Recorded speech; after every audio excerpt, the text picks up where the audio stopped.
各位精神焕发的观众朋友们，大家好，欢迎回到胖天使整形小课堂，书接前文啊。自从上周得新冠肺炎之后，认认真真的休息了1礼拜，咳嗽痰喘逐渐缓解，这周开始已经能生龙活虎回上班了啊！你终于回来了。生病这几天啊，实在是没有精力逐一回复私信留言，请大家恕罪责恶啊！当然有的留言实在不知道怎么回，比如说啊，你作为一美国贼啊，给美国人买药做广告的，整形带着蹭热度，不配谈科贝之类的。谣言呐特别可怕啊！你回吧太 low 啊，不回吧就跟默认了似的。反正大家明白几个事儿啊。其一呢是9部委明确规定，医生禁止接任何的药物广告。其二呢是我们整形科大夫不仅现在就要支援发热门诊啊，就连我们病房都在随时备战，做好了清空收治新冠病人的准备。而我老婆在的病房现在已经开始收治新冠病人了，所以到时候如果您要觉得我们不够专业，烦恼另找地方去。跟这些相比，还有更逗的谣言啊！虽然上周确实得病趴窝了吧，但是总体上我还行，一没插管上机，二没输液吸氧，就是靠着雾化吸入加上口服药硬刚过来了。但是上周末不知道哪儿来的消息，说我进抢救室已经不行了啊！于是1天之内微信区快炸了，都是奔着见最后一面来看我的。哎呀，那个话说的声情并茂，涕泗横流啊！什么你给我挺住一辈子兄弟，还能说话吗？有什么我能做的尽管提。以至于啊，周一去上班碰人打招呼，他们都跟见了鬼似的。你不是那个，你这就好了啊？我没好，我在抢救室呢。今天来的是我弟。说到这块儿，就不得不提现在大量出现的新冠肺炎病例了，老年人居多，病情轻重不一，而且首发症状通常就是以发热加咳嗽为主啊，就跟我情况差不多。所以这时候就出现了一个集中爆发的问题，我发热加咳嗽了，抗原阳性。我是不是肺炎？要不要像胖天使一样去急诊拍 CT， 包括用上一系列的加强治疗呢？众所周知啊，重症感染早1天救治就好1分预后。但如果你本身是个普通的轻症的啊，专门花上好几个小时去医院急诊排队，不仅浪费已经严重挤兑的这个医疗急诊资源，本身也不利于病人的休息。那么今天我们要着重谈的就是作为一个非医疗工作者，如何去简单的判别自己或者家里人呼吸系统感染的位置、性质和严重程度。我们给大家3条判别原则。其一，看咳嗽的性状啊，咳嗽大家都会，但是不同咳嗽的声音可能代表了呼吸系统感染深度的区别。像是这样的咳嗽方式啊，通常来说是干咳为主，偶尔咳痰出来，一般也是白黏痰的这种，在 COVID 阳性病人里，往往是属于上呼吸系统或者说轻症感染。他们可能主诉说啊嗓子冒烟，或者说吞刀片一样的疼痛，水都咽不下去啊，在他们身上都是有可能出现的。但是这种情况大约持续个2到5天左右之后，嗓子就会从疼痛逐渐变为痒啊，继而可能咳嗽还会加剧啊，咳出来浓痰比例也会增多。你可以把它理解成身体对于这些残余病毒负荷的一种清除。但是只要咳嗽的性质不变，都是这种这样的，那一般不用慌，大概率是一个轻症，跟肺炎关系不大。可是，一旦咳嗽变成了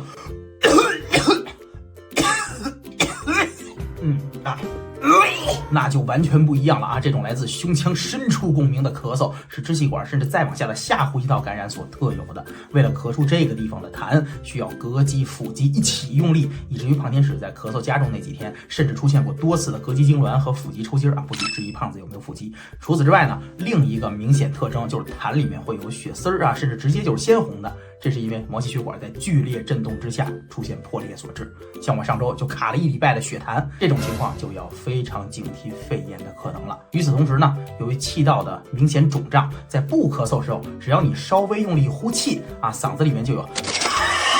这样的声音出来，我们称之为哮鸣音啊。如果你自己或者家人有了以上的全套症状，那么很可能已经感染到了下呼吸系统了，我们称之为新冠肺炎。但也并不是所有肺炎患者都需要住急诊的，因为肺炎和肺炎也存在个轻重缓急。我们所提到需要紧急救治的肺炎，通常是指出现呼吸窘迫、缺氧、喘憋症状的患者，他们比起普通型的新冠肺炎，就是类似于胖天使这种情况的，更需要合理占用医疗资源，包括但是不限于吸氧、住院，甚至上呼吸机插管等等。所以第2条判别原则送给大家，就是你是否感到喘不上来气啊？当然喘不上来气也分等级，阳性了你去跑一全马，那1半人估计都得撂路上。之前报道的许多阳性转阴了去打球啊，然后呼衰、心肌炎去世的，不都是这道理吗？你肯定不能用一个剧烈运动来测试呼吸系统感染患者的氧储备。那最简单的分水岭其实就1条，你平卧的时候憋不憋气。以胖天使新冠肺炎时候为例，我当时完全躺平的话，是感觉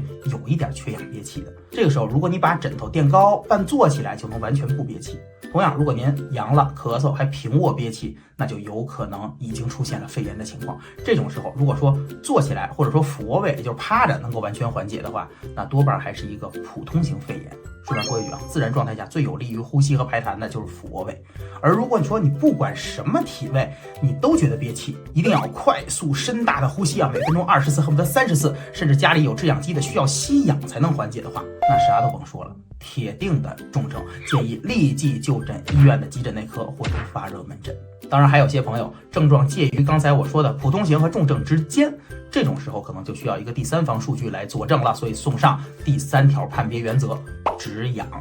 一些家庭里本来就有止氧仪的测定一下止氧数据很方便。家里没有的话去哪测呀？各大的社区药店、药房和居委会一般都是备止氧仪的，借用一下，很快就能明确诊断。我们目前止氧的要求指南上写着，自然状态下氧合93%以下的阳性患者就建议去医院急诊就诊。注意我说的是自然状态，不是你上下楼之后憋气之后拼命深呼吸之后，更不是吸氧之后。有朋友这几天就跟我说，他奶奶这几天一直发烧咳嗽，吸着氧的话氧合93%行不行？我告诉他要立即马上去急诊吸氧状态下93%已经非常危险了。顺便再额外多说一句现在打电话叫救护车送急诊的一个小注意事项之前我朋友遇见过，家里头老人新冠肺炎、胡衰，打电话给120说要送急诊，120问说有没有人对接呀？没有人对接的话不能送。你听着是不是特别奇怪？急诊病人打120还需要提前知会医院接不接收吗？后来我问了一下急救中心的人，才明白是怎么回事。主要呢还是现在有一些丧葬资源挤兑，家里头出现可能患者去世的情况，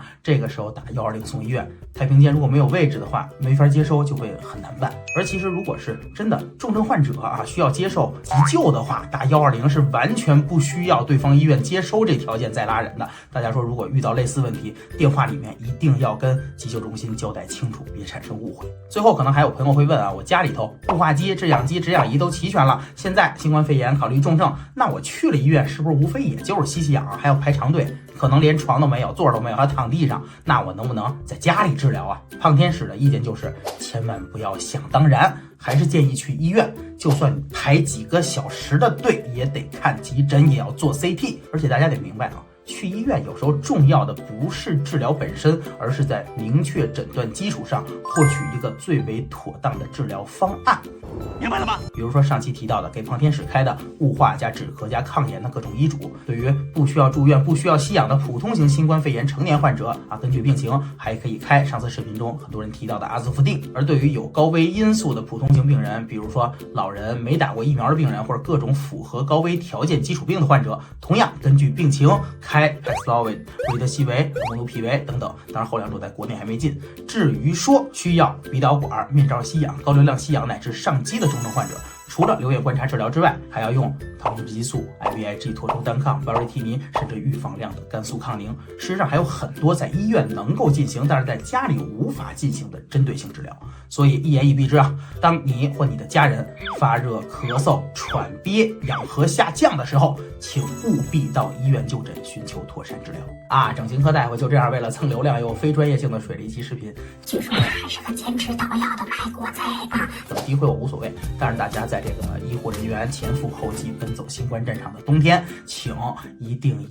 对在发热门诊、急诊和新冠病房战斗的医疗工作者多一点点包容。当然你也可能遇见我，或许你在急诊等了4个小时才冲上血，但是护士呢一针没扎出来于是你特委屈又生气，把护士骂一顿。但是你知道吗？他可能已经连续工作10几个小时，不眠不休，不上厕所了。他的家人甚至他自己可能此时此刻病得比你还重。我们有些人喜欢站在道德制高点上指点江山骂人打字就觉得天下太平了。其实生活中哪有那么多岁月静好无非是有人乐意去多做点罢了。2022年即将过去，回首往事，收获满满，感慨良多。敬各位朋友敬我们过去的1年。再次感谢大家观看胖天使整形小课堂，我们明年再见。